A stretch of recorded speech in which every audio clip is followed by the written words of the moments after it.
Hello friends, welcome to my channel. In today's video, we are going to do English language specimen paper of class 8.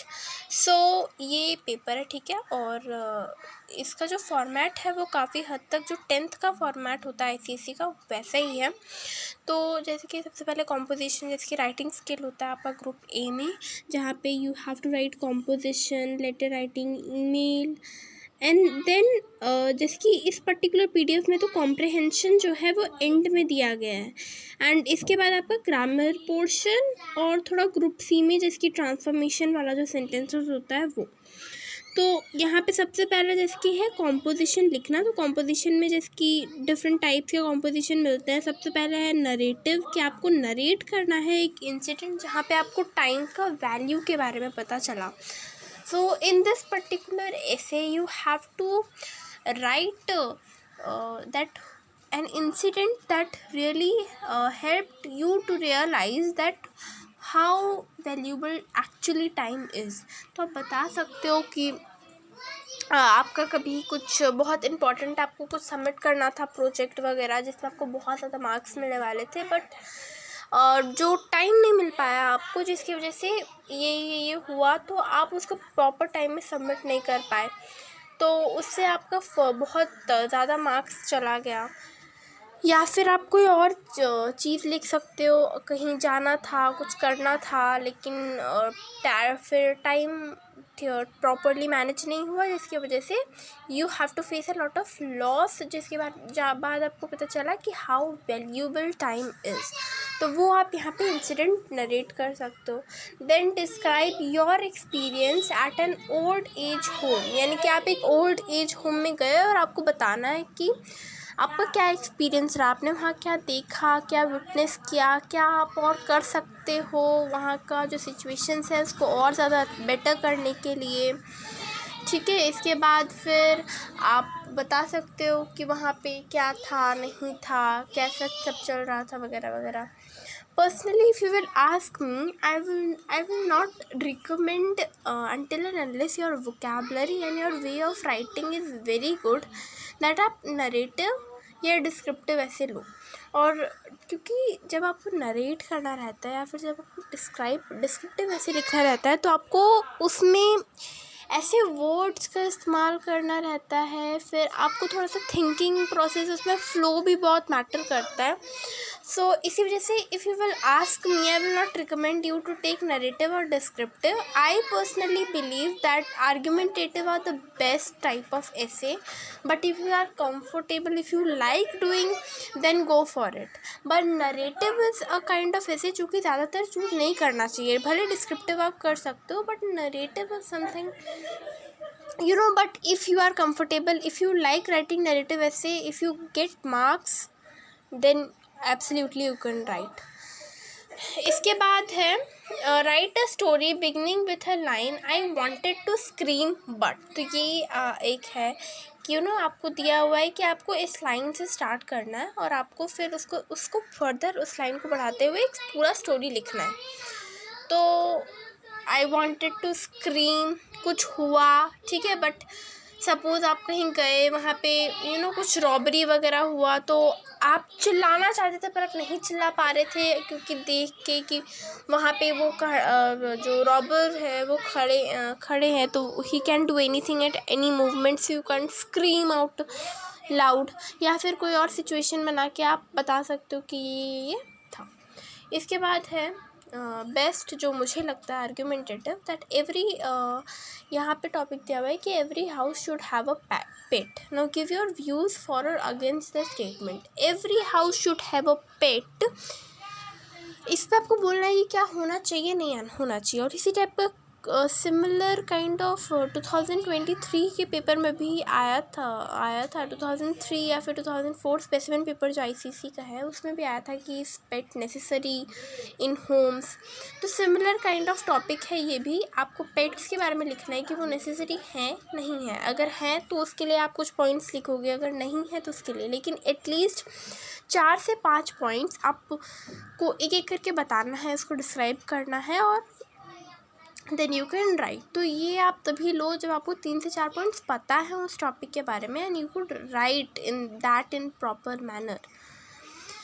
इसके बाद है study the given picture properly and right your account of what it suggest. तो ये जो है ये तो basically robbery के बारे में कि आप बैंक में गए और वहाँ बैंक में चोरी हो रही है, सो आपने उस चीज़ को विटनेस किया अपनी आईज से, तो आपको बताना है कि क्या हुआ नहीं हुआ। तो आप बता सकते हो कि आप बैंक किसी काम से गए थे, वहाँ पे अचानक से चोर आ गए एंड सब कुछ गेट वगैरह बंद हो गया, जो जहाँ थे वहीं रुक गए, एंड देन वो लोग अपना फिर गन्स वगैरह से डराने लगे सबको कि रुक जाओ, और फिर वो लूट के बैंक अंदर निकल गए। इसको आप थोड़े से और डिस्क्राइब करते हुए कुछ अच्छे अच्छे वर्ड्स का इस्तेमाल करके, ठीक है, तो वो आप लिख सकते हो सीक्वेंस वाइज कि ये हुआ फिर ये हुआ फिर ये हुआ। और कुछ अगर मिस्ट्री कुछ अगर कुछ बड़ा हुआ है तो उसको एंड में थोड़ा सा बॉडी का एंड में या कंक्लूजन के टाइम पे बताओगे तो अच्छा रहेगा। इसके बाद write a letter to your friend about the new school that you have joined recently. तो यहाँ पे इनफॉर्मल और फॉर्मल रहता है। In my opinion, you should do formal letters because formal letter is far more easier for me. So I recommend to do formal letters, but if you want, you can go with informal. पर important क्या है? important है कि आप जो भी letter का topic ले रहे हो, आप जो इम्पोर्टेंट चीज़ है वो ये है कि आपको समझना पड़ेगा कि है क्या टॉपिक में,